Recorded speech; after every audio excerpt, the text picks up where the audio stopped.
Important role of parents for student growth part 5। सीधे मुद्दे पे आते हैं। मैं Manoj Gaur as a teacher आपका स्वागत करता हूं। यस, आज इस पार्ट में हम एक साथ दो टॉपिक कवर करने वाले हैं और ये दोनों टॉपिक मोस्ट इंपॉर्टेंट हैं, इसीलिए हम एक साथ कवर करेंगे। तो मे भी पॉसिबल थोड़ा वीडियो लेंदी हो सकता है, बट जरूरी है। यस, फर्स्ट टॉपिक जब स्टूडेंट की स्कूल लाइफ जैसे ही स्टार्ट होती है, फॉर एग्जांपल सपोज 2.5 ईयर में स्टूडेंट की स्कूल लाइफ स्टार्ट होती है। इट मींस 2.5 ईयर में स्टूडेंट का एडमिशन होता है, या फिर हो सकता है 3 इयर्स में हो, 4 इयर्स में हो। तब से लेके स्टार्टिंग के 10 इयर्स तक ये जो टॉपिक है फर्स्ट वाला, ये मोस्ट इंपॉर्टेंट है, जो हर एक पेरेंट्स को फॉलो करना ही चाहिए। जी हां, मैं बात कर रहा हूं इनकरेज, प्रोत्साहित, बढ़ावा देना। स्टूडेंट की छोटे अचीवमेंट पे पेरेंट्स को चाहिए कि वो स्टूडेंट्स को इनकरेज करें, प्रोत्साहित करें। वैसे ये देखा जाए तो बहुत कॉमन टॉपिक है। 99% पेरेंट्स को पता ही होता है कि छोटी एज में बच्चों को बहुत ज्यादा इंकरेज करना चाहिए। छोटे स्टूडेंट्स के अचीवमेंट पे उनको प्राइज देना चाहिए, छोटे प्राइज देना चाहिए, इंकरेज करना चाहिए। बट कभी क्या होता है, कभी स्टूडेंट्स कुछ ऐसा वर्क करते हैं या कुछ ऐसा रिजल्ट देते हैं जिसके कारण पेरेंट्स कहीं ना कहीं डिसअपॉइंट होते हैं। वो उस समय जो भी इंसिडेंट हुआ है उसके कारण पेरेंट्स बिना सोचे समझे मे भी पॉसिबल कुछ ऐसा कर देते हैं स्टूडेंट के साथ जो नहीं करना चाहिए। वहां पर पेरेंट्स को चाहिए कि थोड़ा सा पॉज ले। एक्शन लेने से पहले, स्टूडेंट्स के लिए एक्शन लेने से पहले थोड़ा सा पॉज ले, सोचे समझे कि मैं जो भी करने जा रहा हूं या करने जा रही हूं, क्या ये सही? थोड़ा सा पॉज, बस थोड़ा सा पॉज। और उस अपोजिट सिचुएशन में भी पेरेंट्स को चाहिए कि उस अपोजिट सिचुएशन में भी पेरेंट्स स्टूडेंट को इंकरेज करें, कुछ अलग तरीके से इंकरेज करें, पॉजिटिवली इंकरेज करें। मतलब वो नेगेटिव पॉइंट में भी इस तरीके से इंकरेज करें कि स्टूडेंट्स को बिल्कुल ना लगे कि मैंने कुछ गलत वर्क किया है। इसका सीधा इफेक्ट साइकोलॉजिकल वे में बहुत बड़ा होता है। यदि हम स्टार्टिंग से इंकरेज करते रहते हैं तो स्टूडेंट्स के माइंड में कहीं ना कहीं ये फीड हो जाता है कि यस, मैं जितना ज्यादा अच्छा वर्क करूंगा उतना ज्यादा मुझे इंकरेजमेंट मिलेगा, उतना ज्यादा मुझे प्राइज मिलेगा। तो इससे स्टूडेंट्स की वर्क एथिक्स डबल हो जाती है। स्टूडेंट्स बड़े इंटरेस्ट के साथ वर्क करते हैं, चाहे वो स्टडी से रिलेटेड हो या किसी और फील्ड में, बड़े इंटरेस्ट के साथ करते हैं। स्टूडेंट्स के माइंड में फीड होता है कि यस, मैं यदि ये वर्क टाइम पे कंप्लीट करूंगा, ये होमवर्क टाइम पे कंप्लीट करूंगा तो मुझे प्राइज मिलेगा, पेरेंट्स की तरफ से मुझे प्राइज मिलेगा, इंकरेजमेंट मिलेगा। इंकरेजमेंट बहुत ज्यादा जरूरी है और हमेशा जरूरी है।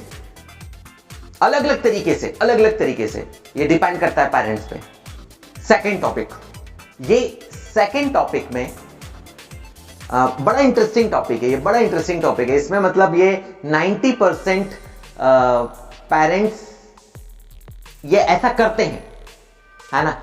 एक एग्जांपल से समझते हैं कि मान लेते हैं कभी ना कभी क्या, हमेशा स्टूडेंट या कोई भी बच्चा कोई डिमांड करता है, कोई भी डिमांड करता है, ठीक है। और मान लेते हैं वो बच्चा आया और अपने मदर के पास आया और वो डिमांड करता है, ठीक है।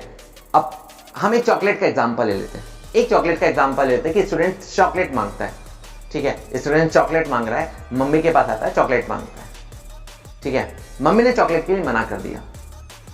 इंटेंशन क्या, मदर का क्या इंटेंशंस कि नहीं, ज्यादा चॉकलेट्स बच्चों के लिए हार्मफुल रहेगा, है ना, कैविटीज वगैरह का डर रहेगा, और ये इंटेंशन के कारण मदर ने मना कर दिया। अब बच्चे बड़े चालाक होते हैं, वो फादर के पास आते हैं, ठीक है। बच्चों को पता रहता है कि यहां से हमें नो मिला है तो 100% दूसरी पार्टी हाँ बोलेगी, ठीक है। तो उस समय बच्चा तुरंत आता है, फादर के पास आता है और सेम डिमांड करता है, ठीक है, सेम डिमांड करता है, और उस समय फादर उसकी डिमांड पूरी कर देता है। तो यहां अनबैलेंस हो गया मामला, यहां थोड़ा सा मामला अनबैलेंस हो गया, ठीक है। अब इससे क्या इंपैक्ट हुआ बच्चे के माइंड पे, स्टूडेंट्स के माइंड पे क्या इंपैक्ट हुआ कि एक तरफ डिमांड पूरी होती है, दूसरी तरफ नहीं होती है।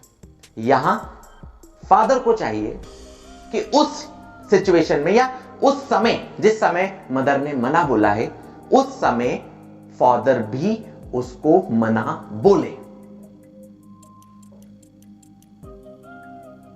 ये मोस्ट इंपॉर्टेंट पॉइंट है, उस समय जरूर मना बोले। मैं यहां पर यह नहीं बोलूंगा कि उसकी डिमांड पूरी नहीं करना चाहिए, जरूर करना चाहिए, बट उस समय ऑन द स्पॉट दोनों तरफ से यदि नो होगा तो यह चीज बैलेंस्ड होगी। उस समय फादर को चाहिए कि नो बोले, और उस समय सिचुएशंस इस तरीके से हैंडल करनी है, बच्चों को यह बोलना है कि बेटा नहीं, अभी नहीं, बाद में, बट अभी नहीं, बिल्कुल नहीं, है ना। बहुत पॉजिटिवली तरीके से फादर को उस समय हैंडल करना है यदि मदर की तरफ से नो मिला है तो, और सेम सिचुएशंस यदि फादर की तरफ से नो मिला है तो सेम सिचुएशंस मदर को भी ये चाहिए कि उस समय बैलेंस करें, ठीक है। उस समय मदर भी नो बोले, और उस समय बड़े स्मार्टली तरीके से मदर को वो सिचुएशंस हैंडल करनी है, ठीक है, पॉजिटिवली तरीके से हैंडल करनी है। इससे क्या होगा, दोनों तरफ, इससे स्टूडेंट्स के माइंड में क्या फीड हो रहा है कि यस, चॉकलेट खाना हार्मफुल है, मम्मी ने भी मना बोला है, पापा ने भी मना बोला है, तो यस, ये मेरे बॉडी के लिए हार्मफुल है। स्टूडेंट्स के माइंड में ये डायरेक्टली मैसेज गया। कहीं ना कहीं स्टूडेंट्स का बहुत बड़ा बेनिफिट यहां पर हुआ, क्योंकि कहते हैं ना कि बच्चे की जो स्टार्टिंग एज होती है वो एक